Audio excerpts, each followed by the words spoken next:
Why, as a Western society, do we tend to feel that intellect is more important in dealing with situations on a day-to-day basis rather than feeling? I think it's a European hangover. Descartes, I think for long periods of time, human societies have suffered this struggle for survival. When you want to survive, your ability to discriminate is the most important quality, otherwise you don't survive. Till we create kind of societies where everybody can survive, this cannot be put to rest. So this is the reason why Eastern societies did not bank so much on intellect, but on intelligence. There's a distinct difference because probably in English language, there is no words to describe different aspects of one's intelligence. In Sanskrit language, there are at least 8 dimensions of your intelligence. So intellect is just one of them. Intellect is very useful for survival process because it gives you discriminatory capability. If you allow your intellect to find out anything, suppose you want to know this flower through your intellect, you will see the only thing you will do is pull it apart and try to know it. Dissection is the way of the intellect. So if you want to know your mother, please don't dissect, okay? That's not the way life happens. If you want to know life in its entirety, you need other dimensions of intelligence. Because intellect has given ability to survive and a certain sense of dominance over others, we have become devotees of intellect. Intellect is a wonderful thing, no question about that. But you need to understand, human intellect functions only from the limited data that it has gathered. It cannot explore anything entirely new.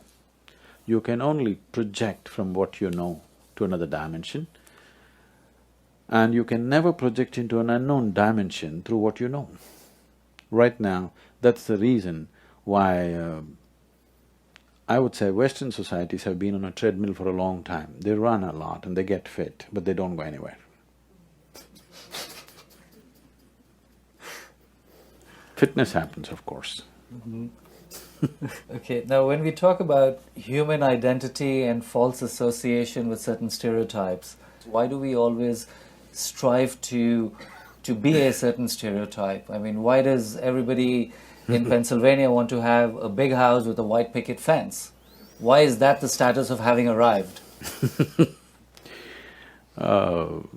Because this is a society, this idea of role model is essentially from the West. So, a few months ago I was being interviewed by someone from here, and this lady asked me, "Who is your role model, Sadhguru?" I said, "I don't roll with the models." Such an idea never occurred to me. It never occurred to me, how should I shape myself, in whose image? That never occurred to us. Because the East is always looking at how to turn inward and discover the deeper potential in you, never going out to be like somebody else. This is something which is there in the natural ethos of India, that you cannot be somebody else. You can never ever be someone else, you can only be yourself. And how to make this yourself into your full potential, full-blown growth is all. The traditional yogic examples go like this: if a mango tree looks at a coconut tree and thinks coconut tree is taller and aspires to become a coconut tree, it will become a no-good mango tree.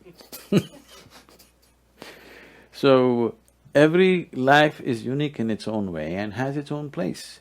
The only thing that life has to do is to find the necessary nourishment to get full-blown growth.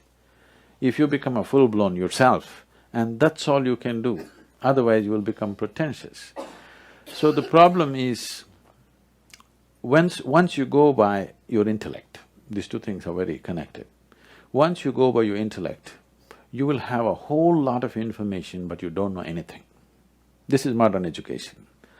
You have a whole lot of information with you, everybody is rattling out what… In a dinner party you can see people saying exact distance between planet Earth and planet Mars and everything, but what relevance is it?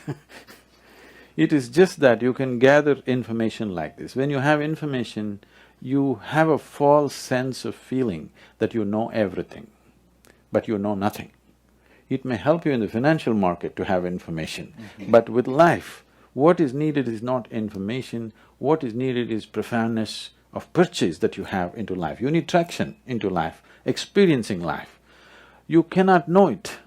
If you read a book and you think you know life, or you figure out something in your head and you think you know it, no. You have to experience it. The profoundness of your experience is what makes this life. So if you go by the intellect, imitation is a natural process, and that's how the role models come. Can I tell you a story? Please. I always seek your permission because the moment I start once upon a time, a lot of people think it's bedtime, you know, 'cause that's the only time somebody told them a story. So this happened in early 20th century. In 1910, there was a man whose name was Topiwala. Topiwala means a hat seller, you know, people's second names indicate their trade sometimes. So, he's going from village to village, town to town selling hats in the tropical heat. One afternoon he felt tired and he went and sat down under a tree, opened his meager lunch, ate and dozed off. After a little while he opened his eyes and to his horror, all the hats were gone. He looked all over the place, no hats. When you do everything possible, when you don't know what else to do, people pray. So he looked up to pray and he saw a bunch of monkeys sitting there, all hats on. So he screamed at them, they screamed back at him. He abused them, they abused in their own language. He picked up whatever he could and threw it at them, they picked up whatever they could and threw it back at him. Not knowing what to do, out of sheer frustration, he took his hat and flung it on the ground. All the monkeys took their hats and flung it on the ground, and he picked them up and went about his business. 2013, December 21st, another man was going around selling hats. His name also happens to be Topiwala. And one afternoon he went and sat under a tree, ate his elaborate lunch, 21st century, you know, and promptly fell asleep. After some time he woke up, hats gone. He didn't look here and there, he looked straight up. A bunch of monkeys were sitting hats on. He got up and jived, they all jived. He made funny faces, they made funny faces. He had all the fun he wanted to have. When he was done, he picked up his hat and flung it on the ground. A baboon of a monkey quickly came down, picked up the hat, walked towards him, gave him a tight slap in the face and said, "You idiot, you think only you had a grandfather." So there is substantial evidence, there is evidence that monkeys are evolving, okay? Now, once you go by the limitations of your intellect, you are still a hunter and gatherer. Maybe instead of gathering pieces of meat and leather and bone and tooth of animals, today you gather information, you know the distance between Mars and Sun and this and that.